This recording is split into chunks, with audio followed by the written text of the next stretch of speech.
والعاقبة للمتقين ولا عدوان إلا على الظالمين وأشهد أن لا إله إلا الله وحده لا شريك له الملك الحق المبين وأشهد أن محمدا عبده ورسوله سيد ولد آدم أجمعين صلى الله عليه وعلى آله وصحبه الطيبين الطاهرين وسلم تسليما كثيرا أما بعد. We continue 8:04 p.m. Wow, 8:04 p.m. Sunday, March the 31st, which is now the 25th night of Rajab, the year of 1440 after the Hijrah of Mustafa alayhi salatu wassalam. We were speaking about the hadith, continuing Buloogh Al-Maraam, for the chapter of As-Siyam. We told the brothers and sisters to bring their books. Yes, bring their books and to bring them every class. طيب. So he said Kitab As-Siyam. In light of what we mentioned last class previously, before we start in the hadith of Abu Hurairah, there's still an introduction that I wanted to give. We were discussing the different types of fasts that are impermissible. As we talked about the different types of siyam that are impermissible, such as Jumu'atun was sabtu kullu qannuhi an sawmihi munfaridan an ghayrihi. كذاك ينهى عن صيام الدهر سردا بدون فصله بفطري. We talked about the different types of fasts which are impermissible in Islam, or impermissible, We said number one was Jumu'ah by itself and Saturday by itself, except for the exceptions that we mentioned in last class. We said there was exceptions to the qa'idah, especially in regards to the obligatory fast, that one can fast Jumu'ah or Saturday by itself, it doesn't matter, especially if it's an obligatory fast, such as Ramadan. As we know, Ramadan, does anyone on Friday or Saturday say that, no, I'm not going to fast today because it's Friday? And even in the matter of making it up after the month.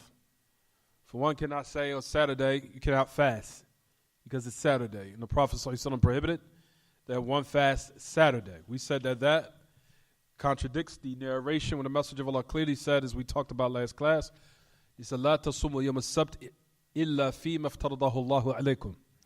Do not fast on Saturday except with what Allah has made a duty upon you. So we said that's the exception. The Messenger of Allah ﷺ himself gave the exception. And also, if it's to coincide in regards to the different highly recommended days that one should fast, such as Yom Ashura or Yom Ashura, where one is supposed to fast a day after it in order to oppose the people of the book anyway. Or a day, like we said before, or the days in Yom Ashura, as we know, it is disliked that one fasts just the day Yom Ashura by itself. We're not saying it's haram, but we said it is disliked due to what? Resembles the Yahud. So the Messenger of Allah ﷺ had mentioned and said that if I was to live for next year, then I would fast the following day, meaning the day after Yom Ashura. Why? Because it's in opposition to what? It's in opposition to the people of the book. So we said that this was the reason why the Messenger of Allah ﷺ, that he prohibited the fasting of Yom al-Jumu'ah, because of what we mentioned last class. It is the day of the Eid. Well, Friday is the day of the Eid for the Muslimin. And also out of what we mentioned last class. Oh, I forgot to put this right here. Where is it at?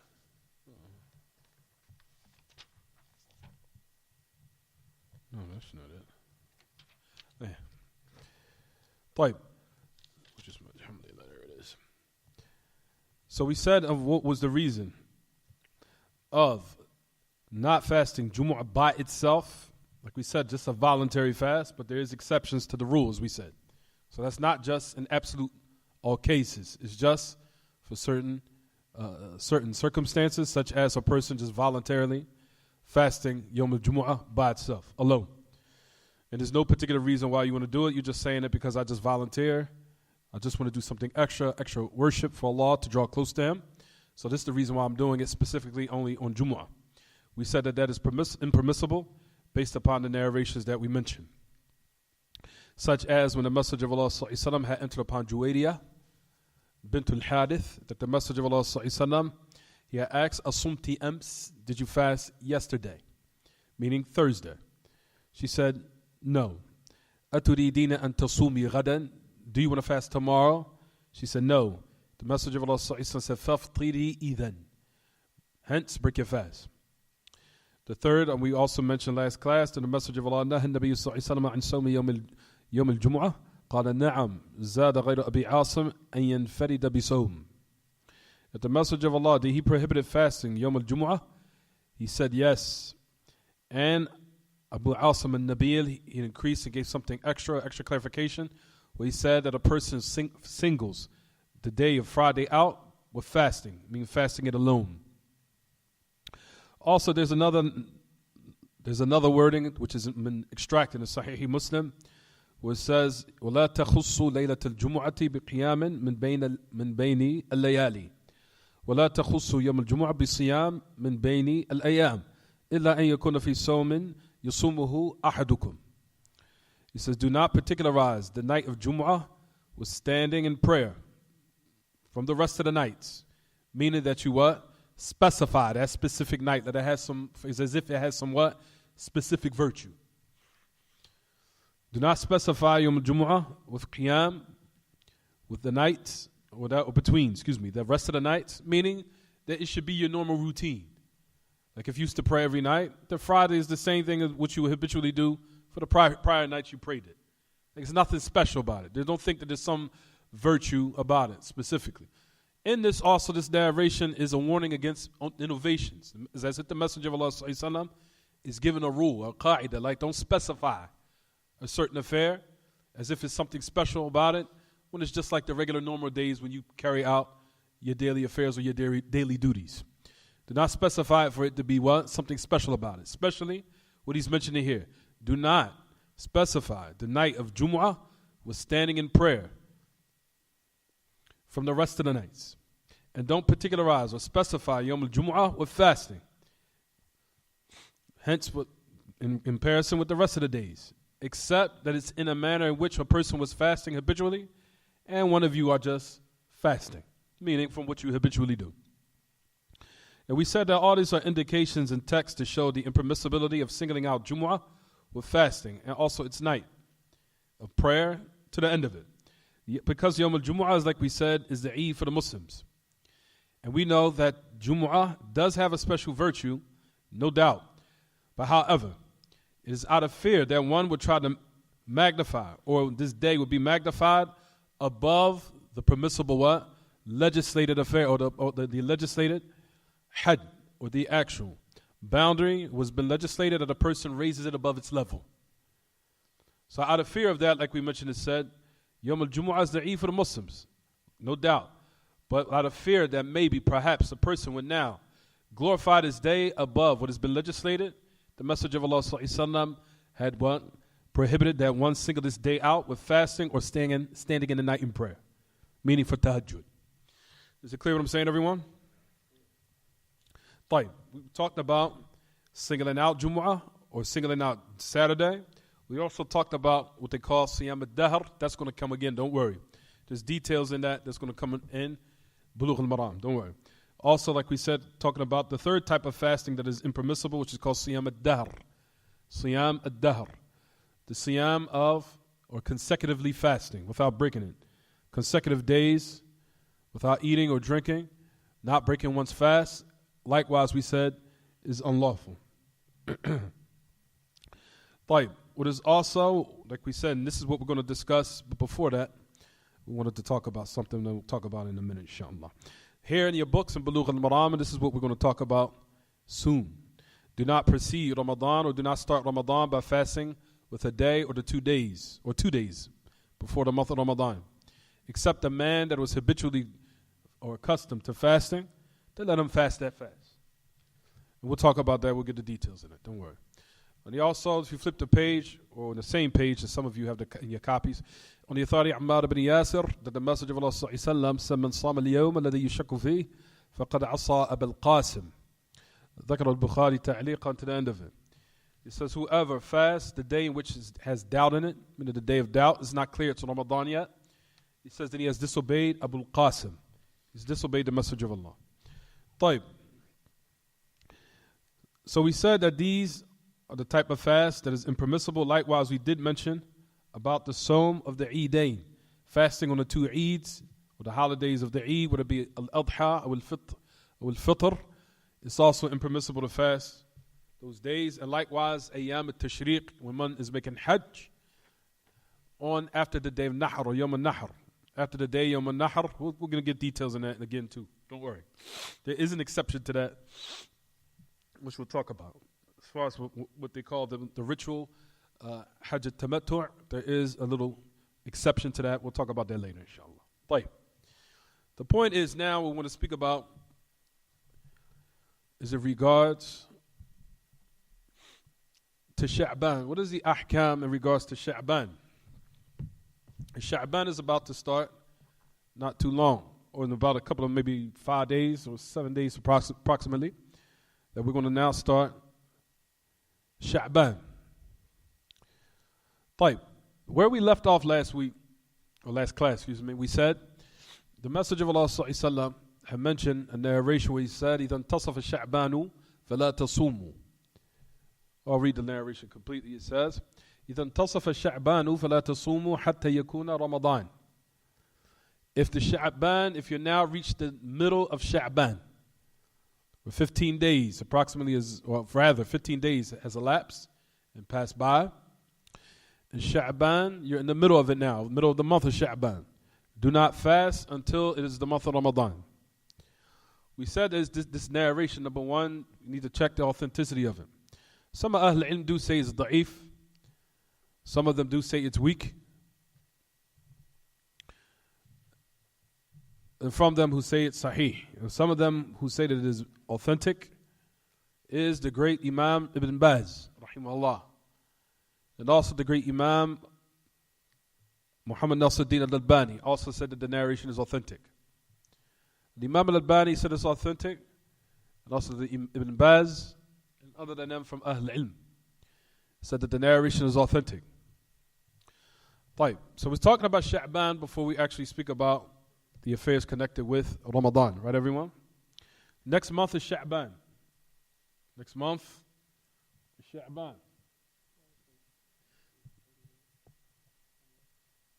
Say it again. Where?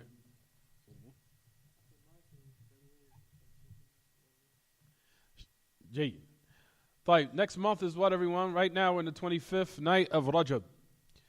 So why are we talking about Sha'ban? Because Sha'ban is about to commence. It's about to commence in about what? Approximately 5-6 more days. Sha'ban is going to start. So what is the ahkam in regards to Sha'ban? That's what we want to speak about today. طيب. So from the ahkam of Sha'ban is, number one, that the Messenger of Allah sallallahu alaihi wasallam, what did he used to do in this month, on the month that's coming, that we're about to enter upon? What is that the Messenger of Allah sallallahu alaihi wasallam used to do? What was from his sunnah? طيب. From the sunnah of the Messenger of Allah sallallahu alaihi wasallam is Sha'ban. You'll find وَمَا جَاءَ فِي صِيَامِ النَّبِيِّ لَهُ وَفَضْلِ لَيْلَةِ نِصْفِهِ. طيب. Now this is what I'm going to discuss. Firstly, you'll find that there are people that practice acts that are innovative practices or innovative customs or traditions that some of the Muslims do, where there's no dalil, as there's no evidence upon this act, which is to now particularize the middle day of Sha'ban with standing at night and also fasting. The problem is that they specify it, meaning that particular day in the middle of Sha'ban, with standing in prayer, also fasting. That's the issue. The issue is a takhsis, specifying that particular night. That's the issue. But if a person just did it as if it's his regular habitual thing that he does regularly, then it's not considered a bid'ah. The bid'ah is when they particularize it, thinking there's a special matter about it, or something special about it, or distinguishing factor about it, or some virtue in it, if we just, for example, leave off the other nights and this particular night, there's something what? Virtuous that we need to attain, or some virtuous reward that Allah has prepared that we want to attain. So we said that this is the issue. Focus. He's memorizing, trust me. Focus. So we said that this particular night is from those innovative practices that a lot of Muslims practice in a lot of countries. They'll call it standing a night in prayer on the middle night of Sha'ban, or the middle day in Sha'ban, in the month of Sha'ban. طيب. So let's read some of the ahadith in this regard. What came authentically reported upon the Prophet ﷺ about the virtue of, is there a virtue of the middle of Sha'ban firstly? Is there? Is there a virtue? And if it is, does it now necessitate that you fast, you pray on that night? That we'll discuss in a minute, inshallah. طيب. When the authority of Usama bin Zayd radiyallahu anhuma قال قلت يا رسول الله ألم أرك تصوم من شهر من الشهور ما تصوم من شعبان قال ذاك شهر تغفل الناس فيه عنه بين رجب ورمضان هو شهر ترفع فيه الأعمال إلى رب العالمين وأحب أن يرفع عملي وأنا صائم. So it says here that Usama ibn Zayd radiyallahu anhu ardah, he said, "Oh Messenger of Allah," he says, "I never seen you fasting so much in a month from the other months, similar to what I see that you fast in Sha'ban." So what is he saying here? He's saying that the Messenger of Allah used to do an abundance of fasting in the month of Sha'ban. So this text here clearly shows that from the Sunnah of the Messenger of Allah. It's not in your books, everyone, I don't think. Is it? You guys have to realize the teacher does not go always by what's in your books. I'm going to do research and get things from other sources. I know all the cheating type of methods of the students. Not saying you guys do it. They'll say AbdurRazzaaq, oh, he's going to buy this book. We don't need him. We need to come to class anymore. Khalas. We got all the information here. Yeah, that's the same thing we used to do back in the day, and it doesn't work.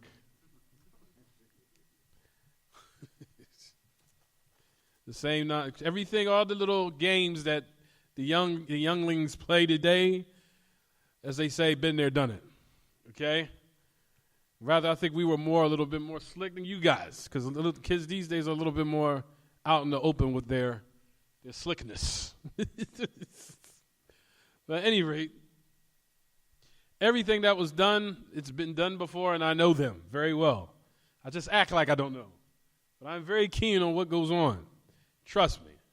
But at any rate, so we say about Sha'ban from the authentically reported, established, affirmed Sunnah of the Messenger of Allah ﷺ, is that he used to perform an abundance of fasting in the month of Sha'ban. Don't worry, he's memorizing. Don't worry. The abundance of fasting in the month of Sha'ban, he's memorizing. Trust me. Those kids' brains memorize even though they have sleep. Trust me. It'll all come back when he's up. His brain is awake while his eyes sleep. You're not saying like he's like the Messenger of Allah. We're not saying he's like the Messenger of Allah. So we say, why is the old Messenger of Allah, I see you fasting abundantly in a bunch of the month of Sha'ban. Why is it that I see you particularizing this month from the rest of the other months? So the Messenger of Allah said that is the month in which a lot of people are heedless of. So is he talking about Ramadan? Is he talking about Sha'ban? It's about Sha'ban. That is the month in which a lot of people are heedless of. Between Rajab and Ramadan. What's the Messenger of Allah talking about? Which month? Sha'ban. He says, وَشَهْرٌ تُرْفَعُ الْأَعْمَالِ إِلَىٰ رَبِّ الْعَالَمِينَ. That is the month in which the actions are raised to Rabbul Alameen. Meaning your righteous actions and your evil ones are raised to Rabbul Alameen. And I wanted to bring some kalam by Ibn al-Qayyim about this too. Because Ibn al-Qayyim has some very, very beneficial speech about these ahadith. I want to bring it up, bring it later because there's other things I want to discuss. طيب. So he says that is the month in which the actions are raised to Rabbul Alameen. And he says, and I love, the Messenger of Allah alayhi salatu wasalam said that I love and prefer that my action be raised to Allah and I'm fasting. So that's to show from the virtues of Sha'ban, there is a virtue. That one, it is highly emphasized that he fasts. fast abundantly in that particular month in which we're embarking upon soon. And it is the month in which the actions are raised to Rabbul Alameen. Like I told you, everyone, there's some kalam by Ibn al-Qayyim, rahimahullah, in this regard. But inshallah, we'll give the brothers what he said, rahimahullah, a little bit later. طيب. So all these narrations are either sahih or they're also hasan. None of these are da'if. We'll see every single last one of these narrations. طيب. There's another narration that says, كان رسول الله صلى الله عليه وسلم يصوم ولا يفطر حتى نقول ما في نفس رسول الله صلى الله عليه وسلم أن يفطر العام ثم يفطر فلا يصوم حتى نقول ما في نفسه أن يصوم العام وكان أحب الصوم إليه في شعبان.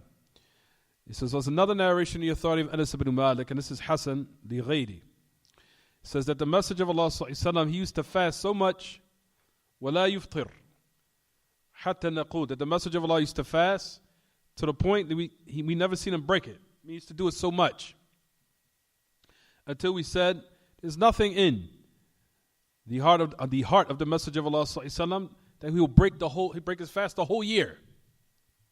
The Messenger of Allah صلى الله عليه وسلم used to do this type of fast. He says then the opposite. Then the Messenger of Allah صلى الله عليه وسلم would break his fast, meaning he would not fast, until the point where we thought that it's not in the heart of the Messenger of Allah صلى الله عليه وسلم that he will fast the whole year. Verily, the most beloved fast to him was in the month of Sha'ban. The Messenger of Allah, as you see the perfect revelation that Allah sent down to his messenger, the Messenger of Allah did it this way in order to what? To show, to be moderate, not to be extreme. That's the reason why he would fast so much, to the point we say he wouldn't break it. Then he would leave off fasting to the point where we said what? He's not going to fast. All that is to establish and to show that the people are supposed to be what? Moderation. That's why the Messenger of Allah did it this way. And it shows the perfect revelation, how Allah revealed his revelation perfectly, to show you're not supposed to be too far to the left or too far to the right, to the point where you torture yourself. There's also a narration where the Messenger of Allah sallallahu alaihi wasallam, as we're going to talk about, this narration is going to come in Buloogh Al-Maraam. It's going to come, so nobody try looking for it. It's there. Trust me, I know it's there. The Messenger of Allah sallallahu alaihi wasallam said, "La tuwasilu." Do not consecutively fast without breaking it. Don't worry, he's memorizing. Do not consecutively fast without breaking it. They say, "O Messenger of Allah, you fast. أنت ولكن يا رسول الله أنت تواصل." قال وأيكم مثلي وفي رواية وأيكم مثل هيئتي. But the Messenger of Allah sallallahu alaihi wasallam, he said, do not consecutively fast without breaking it. Don't do that. So he said, "O Messenger of Allah, you consecutively fast without breaking it." He said, "Well, which one of you are like me?" Then another narration that says, وَأَيُّكُمْ مِثْلُ هَيْئَتِي. And which one of you have been what? Has my type of makeup, meaning the body in which Allah Ta'ala has favored me with certain characteristics that other people weren't given. And from them, we know that the Messenger of Allah was given the strength of how many men? As it comes to certain narrations. So you guys know, which is in Al-Bukhari, how many men? Well, there's more than that. No, that's too many men. He said 100. He said we went from 3 to 100. No. How many? It was either 10 or 15, but I have to check it. But the Messenger of Allah was given the strength of numerous men. Was to show that his body was very strong and he could tolerate certain things that the rest of the human being or the men cannot tolerate. And that was from his khasa'is, his only specific characteristics that he was given. No one else was given those characteristics. So the Messenger of Allah of certain affairs that he practiced was not permissible for his what? For his followers to practice. From them was this. And from them, marrying, of course we know, multiple plural women, above 4. That was only from his characteristics, alayhi salatu wasalam, and not for the rest of his nation, alayhi salatu wasalam. And other characteristics. For example, using his spit or saliva or sweat as barakah to seek reward with Allah by, all that was from his only specific characteristics, which is not permissible for other than him. But the point of the matter is, this narration shows what, everyone? Moderation. The Messenger of Allah ﷺ clearly taught that to his what? To those who followed him from the believers. To be moderate. Not to go extreme in one affair and not be extreme with a point where you're too lax. But to gather and take between both matters being moderate. But to the point, it says in the last part of the narration, what did it say, everyone? The most beloved fast to him was in the month of what? Sha'ban. Says it clearly. Sha'ban. So that shows that was from his authentic, affirmed sunnah. Made you laugh while you sleep. Don't worry, he's memorizing. Taib. So he said that was from the sunnah that has been established. Also, the narration upon our mother, Aisha radiallahu anha وارضاها قالت كان رسول الله صلى الله عليه وسلم يصوم حتى نقول لا يفطر ويفطر حتى نقول لا يصوم وما رأيت رسول الله صلى الله عليه وسلم استكمل صيام شهر قط إلا شهر رمضان وما رأيته في شهر أكثر صياما منه في شعبان. That the message of Allah صلى الله عليه وسلم, that he would fast until we would say he won't break his fast. And he used to leave off fasting until the point where we said he won't fast. So this is what Aisha said. I never seen the message of Allah صلى الله عليه وسلم complete the siyam of a month. Almost the whole month. If not the whole month. A whole month at all. Except the month of Ramadan, of course. Listen. And I never seen him. So keep in point one month narration. Completed a whole month of fasting except in the month of Ramadan. Then she said, and I never seen him in a month fasting more than the other month, meaning especially in Ramadan, after Ramadan, of course, fasting more and being diligent in fasting more than the month of Sha'ban. So that's in Al-Bukhari, Muslim, and Abu Dawood. طيب. We have another narration that says, ما رأيت النبي صلى الله عليه وسلم في شهر أكثر صياما منه في شعبان كان يصومه إلا قليلا بل كان يصومه كله. Whoa. That the message of Allah صلى الله عليه وسلم in a month was more diligent, and he was more diligent in fasting in a month, meaning after the month of Ramadan, than I see him fasting in Sha'ban. Rather, he never used to leave it off except a little small amount of days, a little bit of days. Rather, it says in one narration, he used to fast the whole month of Sha'ban. Tafadal. Don't worry, we're going to explain. When there's a narration in Sunan Abi Dawood, it says, كان أحب الشهور إلى رسول الله صلى الله عليه وسلم أن يصومه شعبان ثم يصله برمضان. The most beloved months to the Messenger of Allah is that he would fast Sha'ban. Then he would connect it with Ramadan. Seems like there's some contradiction here. Because a person is not supposed to fast a day before Ramadan or 2 days, right? Type. Just keep listening. Keep listening. Type.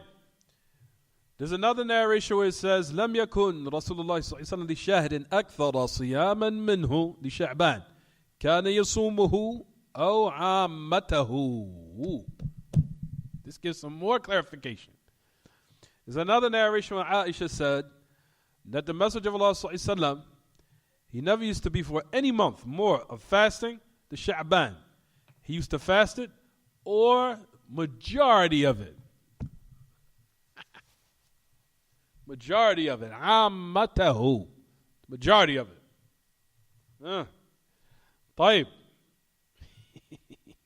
So we got one narration where it says all of it. We have one narration where it says majority of it.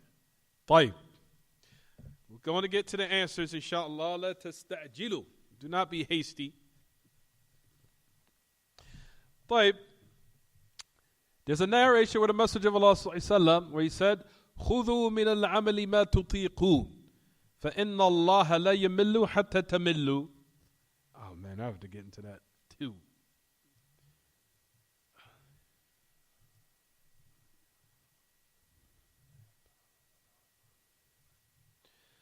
I'm going to have to explain that. I'm going to get... Anyway, طيب, I'm going to have to explain.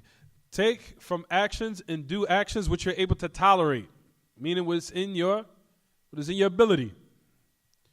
Verily Allah will not be bored until you become bored. Verily Allah does not become bored. Allah Ta'ala does not become bored at all. Until you will become bored. Meaning you'll become tired and weary. That's the meaning of it. The Allah Ta'ala does not become tired, nor is it befitting that he becomes what? Tired. Until you become what? Tired. Is it clear what I'm saying? How is it not clear? Allah doesn't become tired? Allah doesn't become?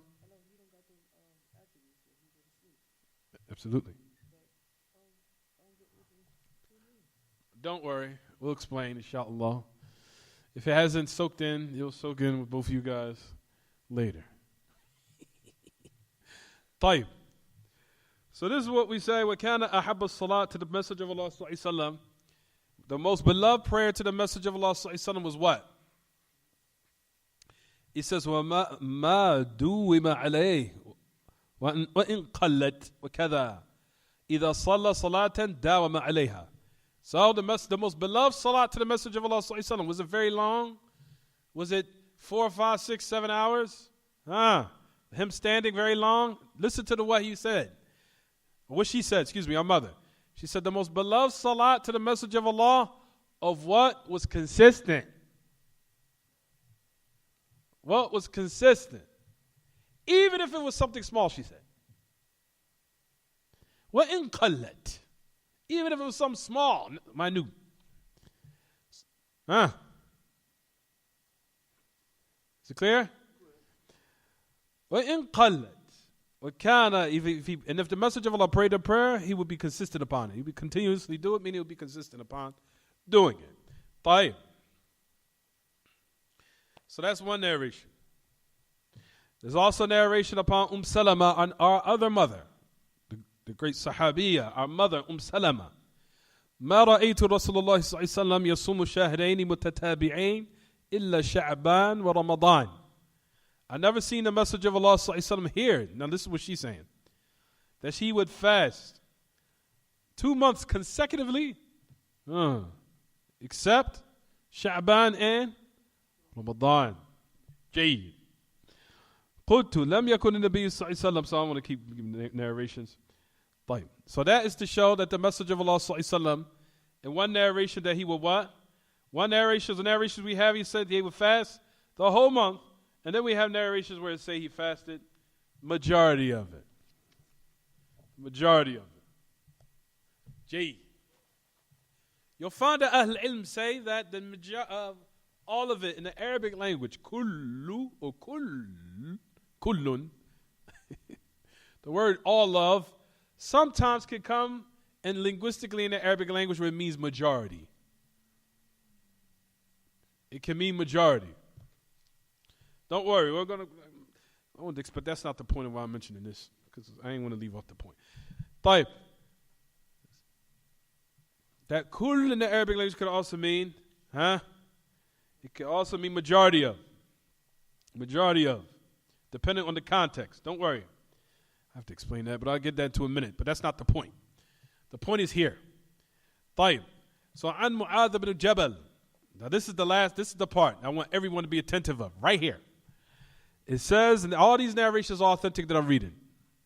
It says, on the authority of Mu'adh ibn Jabal, رضي الله عنه وأرضاه عن النبي صلى الله عليه وسلم قال يطلع الله إلى جميع خلقه ليلة النصف من شعبان فيغفر لجميع خلقه إلا لمشرك أو مشاح. رواه الطبراني وابن حبان في صحيحه. We said it's Hasan Sahih. It's Sahih, it's authentic. This is where the people start so-called utilize some type of evidence in order to justify them practicing that innovative practice on the middle day or when the middle part of the month of Sha'ban comes. This is the evidence and proofs or anything similar to this, where they so-called think that it justifies for them to now pray that night or to fast. Listen. So on the authority of Mu'adh ibn Jabal, it says that Allah looks to all of His creation on the Laylatul Nisf.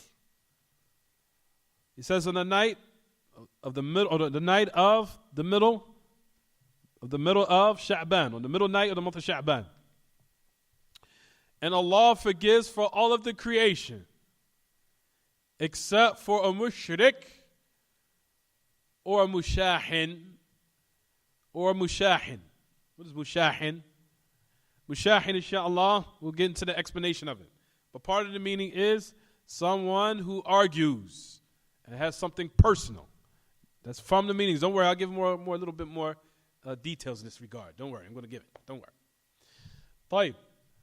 So the message of Allah sallallahu is showing here in this narration there is something special about Sha'ban. So this justifies for now, for one, to say, see, we have something. So now, let's go what? Let's go stand in prayer tonight, and let's also what? Fast that day, on that particular day. Does there have an evidence here? Is this an evidence? Can you use this as evidence? Okay, the brothers say no. Why? Right, mashallah. He gave a straight, that's what I like, straight answers to shut it down. Bang. That's a straight good answer. First of all, the message of Allah did not do that. The message of Allah didn't do it. Never picked it to particularize or specified that the middle day of Sha'ban should be for fasting or what? Fasting or prayer. And we know all the affairs of worship. If it was something special about that day where a person is supposed to do it, it would have been clarified, because we have every narration that if the message of Allah highly recommended that someone or some day or night be stood in prayer, or if something was special about a specific day where one should fast in it, he would have clarified it. And he never did. To say that especially you should on the middle day of Sha'ban, you need to stand and you need to pray on that particular what? Night, or fast on that particular day. There's no narration that clarifies this. So just because the message of Allah said there is a virtue does not now clarify or justify or be utilized as an evidence and proof to say you can fast that night, you can fast that day or pray that night. Also, to add on what our brother just mentioned, Umar, is to say that none of the Sahaba did this. None of the Sahaba particularized the middle month of Sha'ban, or the middle day of Sha'ban, was standing and fasting and standing in the night and praying. None of them did that. And if they did, it was something habitual what they did, because that's what they did the whole month. Not because that particular day was something special, virtuous about it. I mean, virtuous to the point they would stand and pray that night. Excuse me. So if they was to do it, it was because they were what? Doing their habitual fasting and their habitual praying. Not to say that they left it all off and now say, oh, khalas, it's the middle of Sha'ban, everybody ready tonight. When you do that, you have now made it what? You made an innovation where you particularize or you specify that night with worship.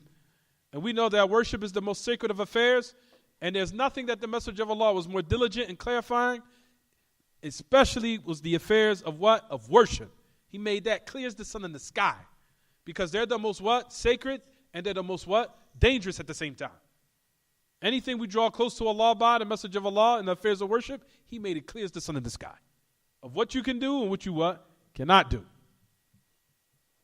He's about to call you then.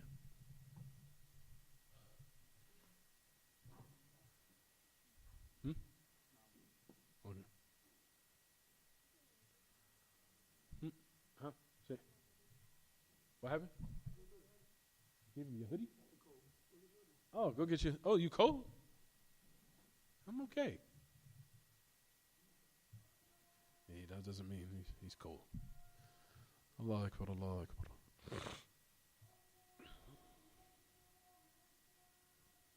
Allah Akbar, Allah Akbar.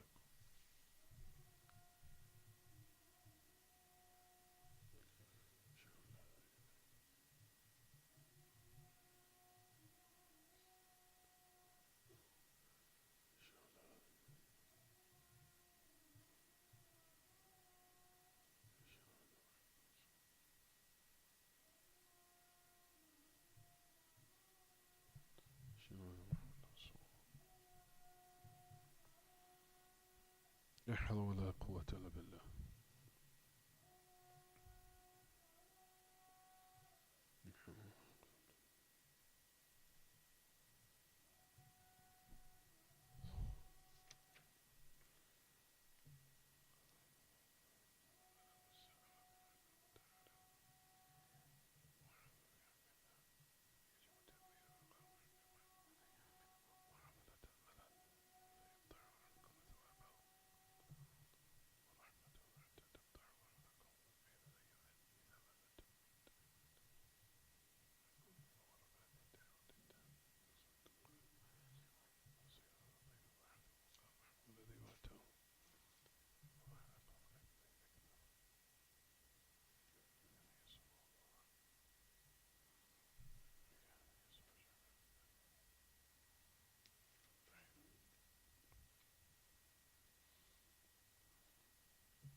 Funny. He's funny. Funny. طيب. Remind me to make wudu. Wait, where am I? طيب. So now we mentioned that there is a narration that shows the virtue of something in Sha'ban. The Messenger of Allah sallallahu alaihi wasallam will fast the majority of it. And in the middle night, it says, on Laylatul Nisf, just because this narration is authentic, does not justify for one to come with an innovative practice. There's a lot of affairs that are virtuous where the Messenger of Allah, or there's certain affairs and certain things and certain places that are virtuous, and despite of that, it does not justify for you to come with some type of innovative practice to draw close to Allah subhanahu wa ta'ala by. So just because something or something or some day or some place or time is virtuous does not now justify for you to do what you feel or to do what your desires tell you to do.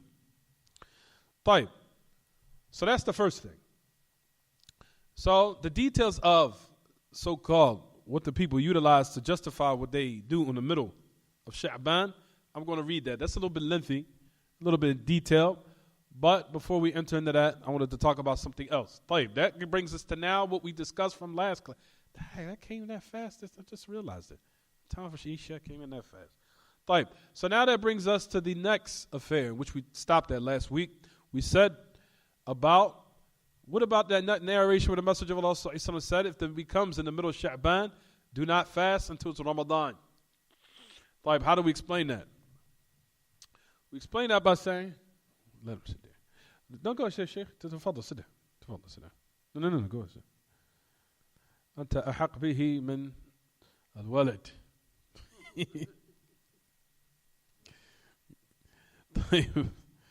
So I was asked the great Imam Ibn Baz, rahimahullah, about this matter which we're discussing. He says, there's a person that asked the question, he said, لَقَدْ قَرَأْتُ فِي صَحِيحِ الْجَامِعِ بتحقيق الإمام الألباني وصححه عن أبي هريرة قال رسول الله صلى الله عليه وسلم إذا انتصف الشعبان فلا تصوموا حتى يكون رمضان. We already just mentioned that. He says ويوجد حديث آخر خرجه السيوطي. No, another one. كانت أحب الشهور إلي أنه يصومه شعبان ثم يصله برمضان. So he says now that the Messenger of Allah صلى الله عليه وسلم, he says at the month of Sha'ban, if you come in the middle of it, don't fast after that until it is the month of Ramadan. Then it says here that the most beloved months to the Messenger of Allah as far as fasting was Sha'ban, then he would connect it with Ramadan. He said, how do we gather between these two narrations?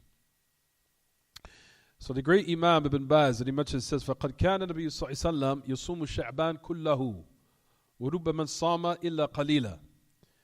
He said that the Messenger of Allah ﷺ used to fast Sha'ban, all of it, and we said kul can mean akthar, it can mean majority. He said maybe perhaps he would what? Fast it and leave off maybe a little portion of it. He says as it's been affirmed and established in the hadith of Aisha and our mother Salama, he says that the hadith of which we're speaking about now, no, let him sit there. He got another chair. No, shake. We'll say yes. You could have said, go ahead, sit down. You sit down. As for the hadith that prohibits fasting after the month of Sha'ban, after the 15th, this is the great Imam says. He says it is sahih. Just as the great Imam Al-Albani says it is authentic. So listen what he goes on to say. What is intended is the prohibition of starting one's fast after the half of Sha'ban has elapsed. Meaning that you didn't fast the first 15 days of Sha'ban. The first 15 you did not fast, or you didn't do some type of fast. You understand? You didn't do some fast before the first half of the month of Sha'ban. He says, وَأَمَّا مَنْ صَامَ أَكْثَرَ الشَّهْرِ أَوْ الشَّهْرَ كُلَّهُ فَقَدْ أَصَابَ السُّنَّةِ وَاللَّهُ وَلِيُّ التَّوْفِيقِ. He says, as first and now, as the person that he fasted the first part, and also the last, of course, he said that person has now, he asaba sunnah. He has agreed with the sunnah. And Allah Ta'ala is a wali at-tawfiq. So the meaning of the hadith is that if a person in the first part of the month of Sha'ban, if he fasted some of those days or a couple of those days, then it's now allowable for him to what? To proceed and do it after the middle part of Sha'ban. You get what I'm saying, everyone? طيب, I'll read another question. Excuse me.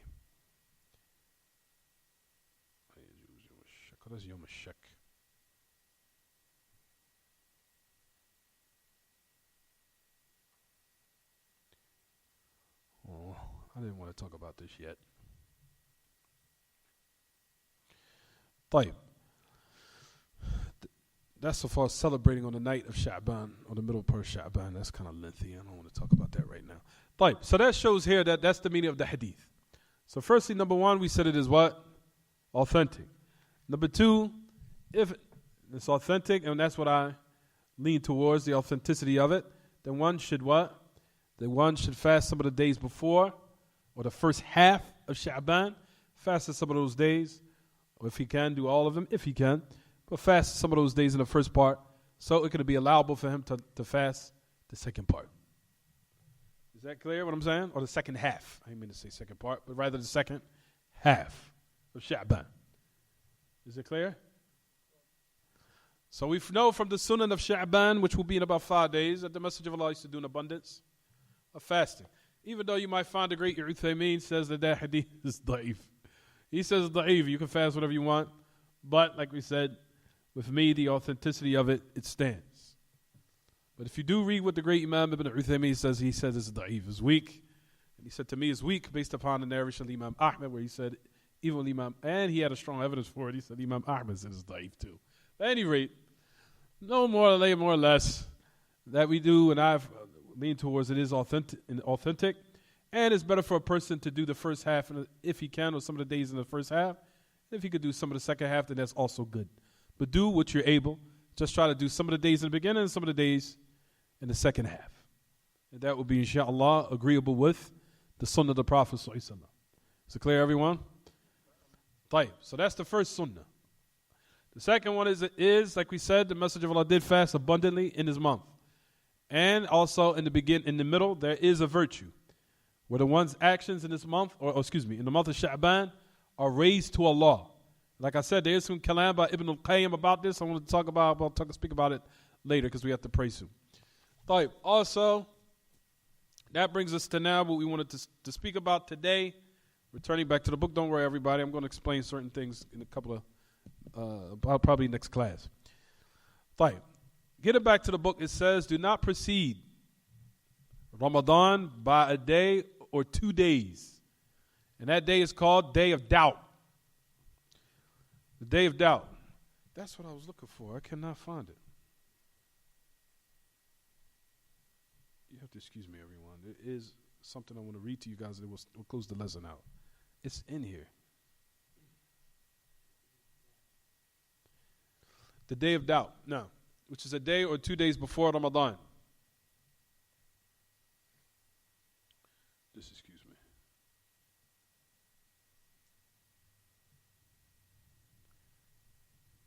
Hold up. I found it. Here it is right here. Jayyid.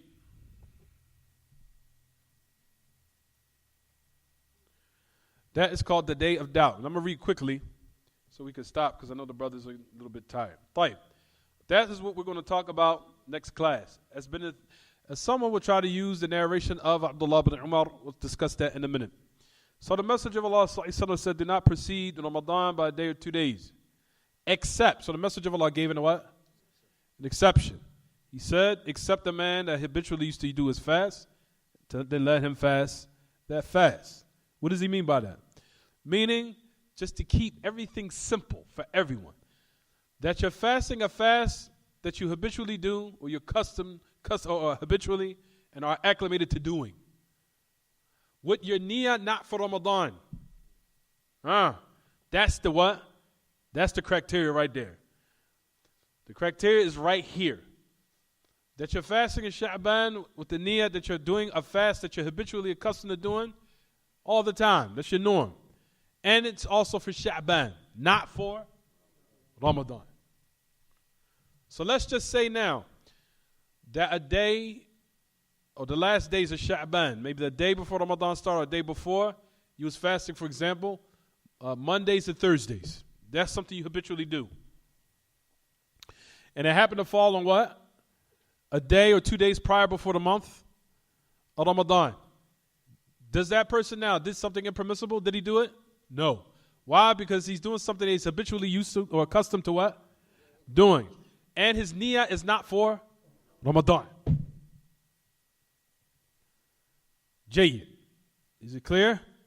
For example, a person wanted to fast the fast of Dawood, alayhi salatu salam, where he used to fast one day and he would break another. He would break one day and he would fast another day. Then he would break one day and fast another day. He would do it like that.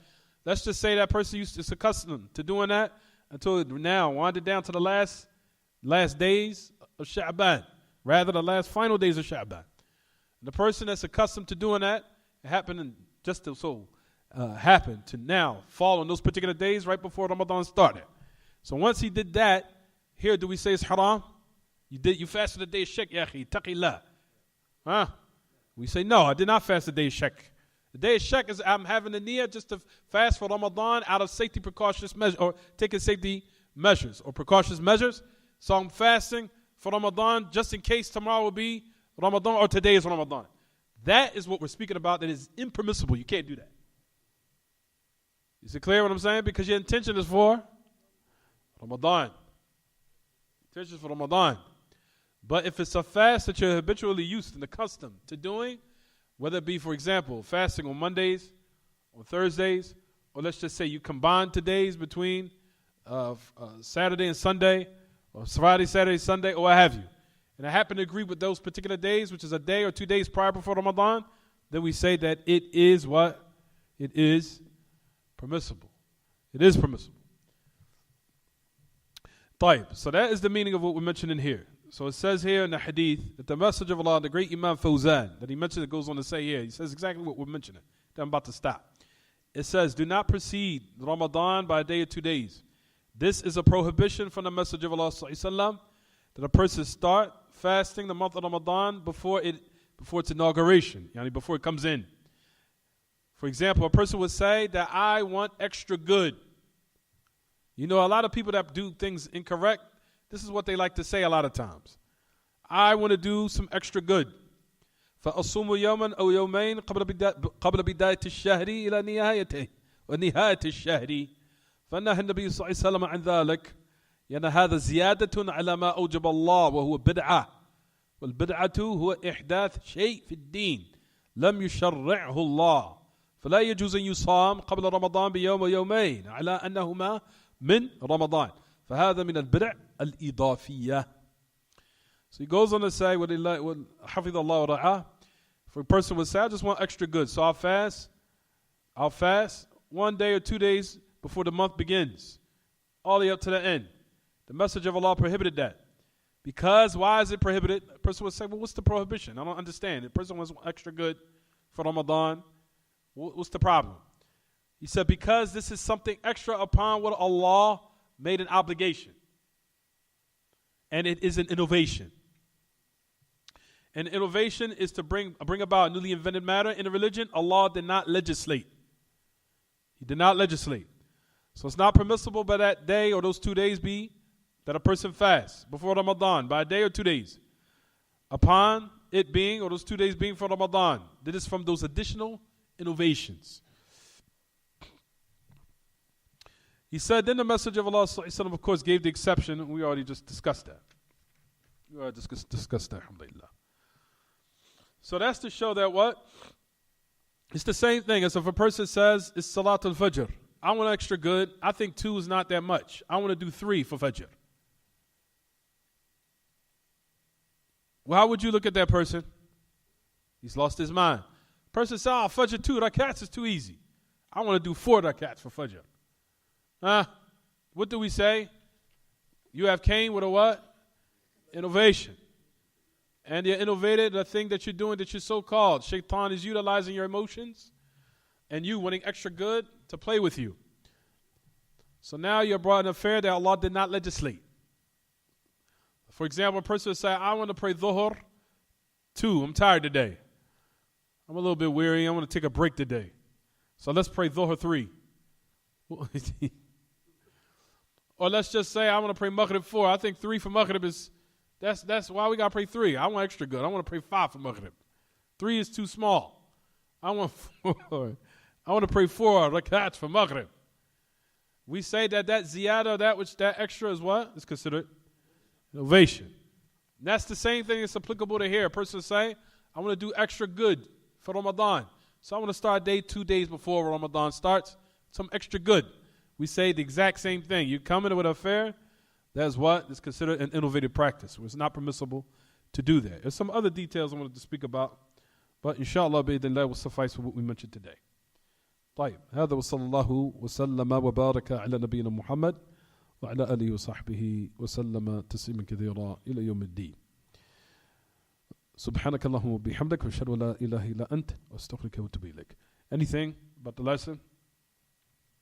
تفضل.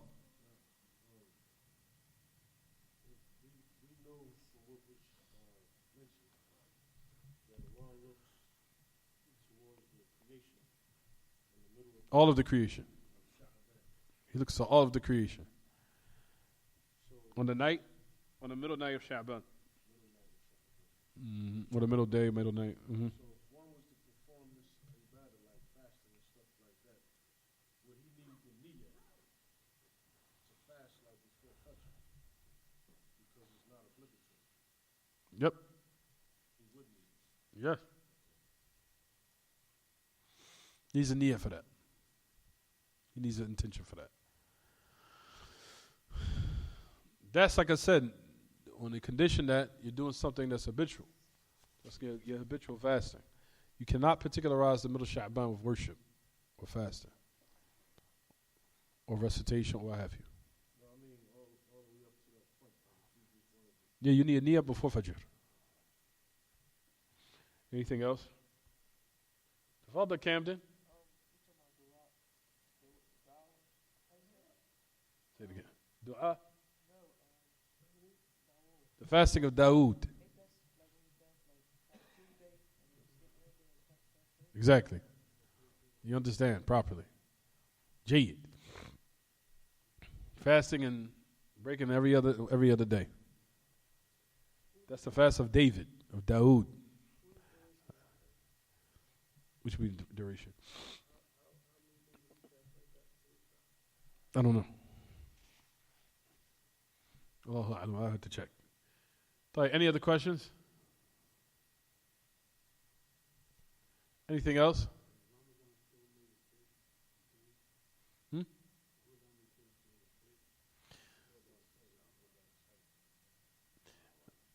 mean, Allah knows best. Like I said, inshallah. That's what they predict. That's the approximate time, but nobody knows for sure exactly when it will start. So we say that either what? That's based upon the book, which we're discussing now, Sheikh. It says that either by the sighting or by completing 30 days of Sha'ban. That's what we'll know. But there's no specific day where we know for sure. But that's an approximate time.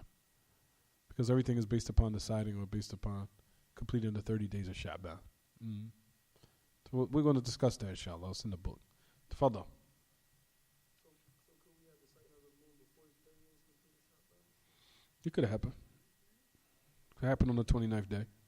So the person It can't go below that, though. The least days, the Messenger of Allah he said, Ash-shahru tis'un wa 'ishruna yawman. So on the 29th, if it goes beyond that, it's not considered a month. The month, Shuhur is Thamani wa 'ishruna, tis'a wa 'ishrun, 29, 20, 28. Other than that, you cannot go below that. So if the moon is sighted before the 30 days of Sha'ban, it can arrive on the 29th. It can fall on the 29th. Absolutely. So I asked that because the person tries to fast the 14th day of Sha'ban so they can complete the rest. If there's only 29 days, then they would calculate it on. But they won't know it's 29 days until the actual days elapse. Absolutely. But they will never know. Nobody knows until the actual end of the month is over. Yeah, I had to make wudu. Somebody just went to the bathroom? Somebody left? Abdullah. Anything else, brothers? Because we got to pray. Tafadal. Go for the Suhail.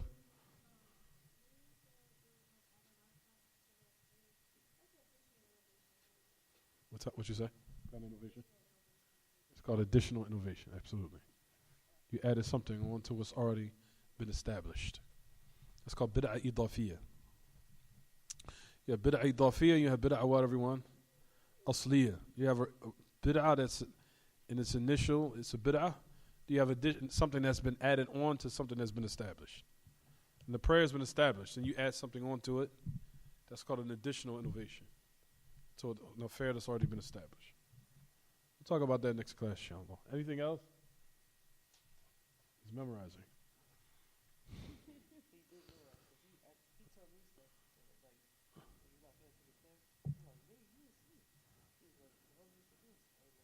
Told you. That age, everything sucks in like a sponge. So that's the reason why even kids might fall asleep in class, they still memorize it. Their brain is awake, but their eyes are asleep. طيب.